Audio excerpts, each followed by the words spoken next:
Alright, let's kind of go over some things. Hopefully this works because I'm still rendering. So I'll just kind of pick through everything.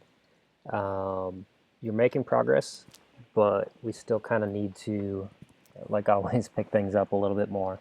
So just to walk through things and some changes I made. One, you can see here I bumped my AA up to 9. I took off volume indirect because you don't need that for what you're doing. And you can see the hair's turning out much more fine. So I saw the comment on Facebook where someone questioned that it was even a render. And if you look at this, your sampling is very low, which makes the resolution feel very low, and that might be why people didn't think it was rendered yet. So 6 and below, that's fine for test renders to kind of get a look of it, but now you can really see, the difference here, what's going on. So I'd even say some of the noise down here is a little bit too much based on what we're seeing. I like what's going on up here. We might even be able to take the hairs down by another like 1/4% and just bump up how many you're using. They still seem maybe just a little bit thick. The other thing that I added to this is a HDR image. So you can find some free ones here at hdr/hub.com. So there's some really good free ones, like they're big, high quality ones that you can download. But if you look at the difference I'm getting just by adding that, the complexity we can get to the lighting, and I have this set to like 0.05 intensity or something, so I'm mostly getting reflections out of it more so than just lighting, but it'll start feeling a little bit more natural just using that, okay? So I definitely need to see you pick an HDR, get that in here. Just bump it down so you're using it mostly for reflections. But look at this nice rim we're even getting here compared to what's over here. So right now you have your models kind of in a vacuum, so there's not a lot for it to reflect. So it feels very kind of dull and dead inside the render, where just adding that HDR is going to bring some life to it. Okay, so go ahead, make sure you add a HDR. I'm even seeing a little bit more, details in here than we are over here. The other thing I'm seeing is based on the way you laid out your UVs, you're not going to be able to get enough detail out of this head right here to support the amount of detail I'd like to see in your renders. Okay, so if we jump over here to some of your reference, I think it was this guy. Yeah, look at all this nice detail that's in his face. I want to see that in yours, right? When we look at this one girl here, look how crisp and clean her freckles are. And on,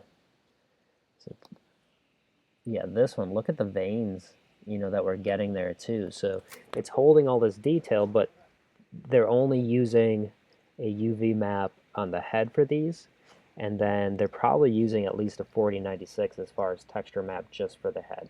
Okay, so I would say let's split your head off the model because it's covered by clothing anyways. Go ahead and at the neck or at the clavicle line separate it, scale up the UVs for the head so they're just their own thing. And then you can try baking out your maps inside of ZBrush right away because you may have enough resolution in ZBrush. It might not just be coming through inside of Maya. Okay, so that would be the next thing. But you can see how blurry like your lip textures are, and then look at all the nice, gorgeous detail here.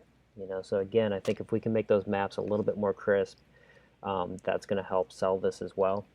The ear, looking at this, it's still, yeah, I think we're going to have to do some sculpting on the ear to get some more detail there.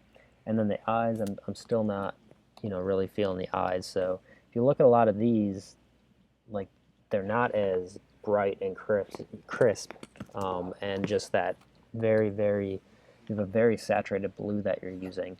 So I need to see you kind of work on the eyes more.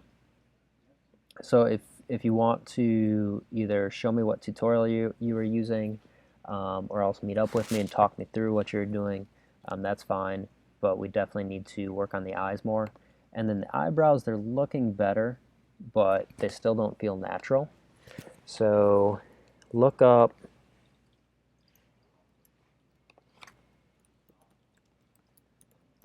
some eyebrow patterns, and there's images that will actually show you like the directions they're combed. So here's some good images, right? So it shows like combing patterns, and obviously it's a guy, you're not going to have them, combed exactly like that. But there's ones out there for males as well. Um, also, another good one to look up is fake eyebrows.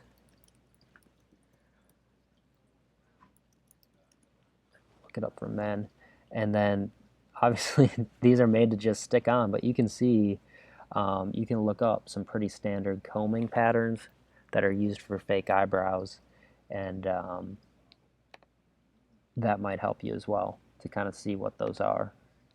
So here's a good combing pattern, but they just kind of feel natural, and you can see where the points are, where those individuals are coming out. So these have helped me a lot as well for kind of how to kind of lay it down and comb the eyebrow patterns. Okay, and then the combing of your hair up here feels nice. Like I said, there feels like there's a little bit too much noise down here.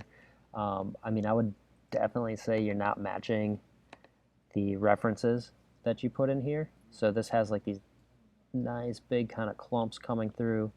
Um, so you can work with what you have here. It feels a lot more natural than what you had before.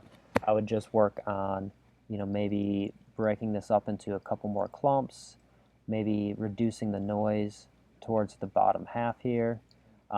You could add more waves. So where this noise is, reduce the frequency, the amount of times that it happens, and just create a larger amount of noise. So it'll happen less, but it'll be more of these sweeping curves kind of going through. And then you need a layer of flyaways yet. So this edge is too clean to it. Look at all the like kind of messed up flyaways that are happening in here. And that's one thing that helps it to feel natural as well. Okay, so if we're going in order of what you should fix, I would get a HDR image picked out first because that's going to be really quick and easy. Then get the head separated off and its own UV set. Rebake out your textures, see if you get some resolution back with that. If you don't, then you're going to have to reproject the textures to get a higher resolution. Then I would fix the eyes next. I would then fix the eyebrows and then fix the hair. But we're getting close. It's coming together. Let's just concentrate on this one image right here and get this looking really nice. And then I think most of it's going to transfer, to the rest. With the HDR in here, actually, that cloth's starting to look pretty good. Just adding maybe a little bit of fuzz or something to it might help with that too. So good progress this week, but we got to bump up the resolution. We just got to bump up, like always, how everything looks. And then the next thing, I'm going to have you redo these eyelashes as well. They feel a little bit too thin and too small. So send me an email if you want to talk about any of this stuff, but otherwise I'll let you to it.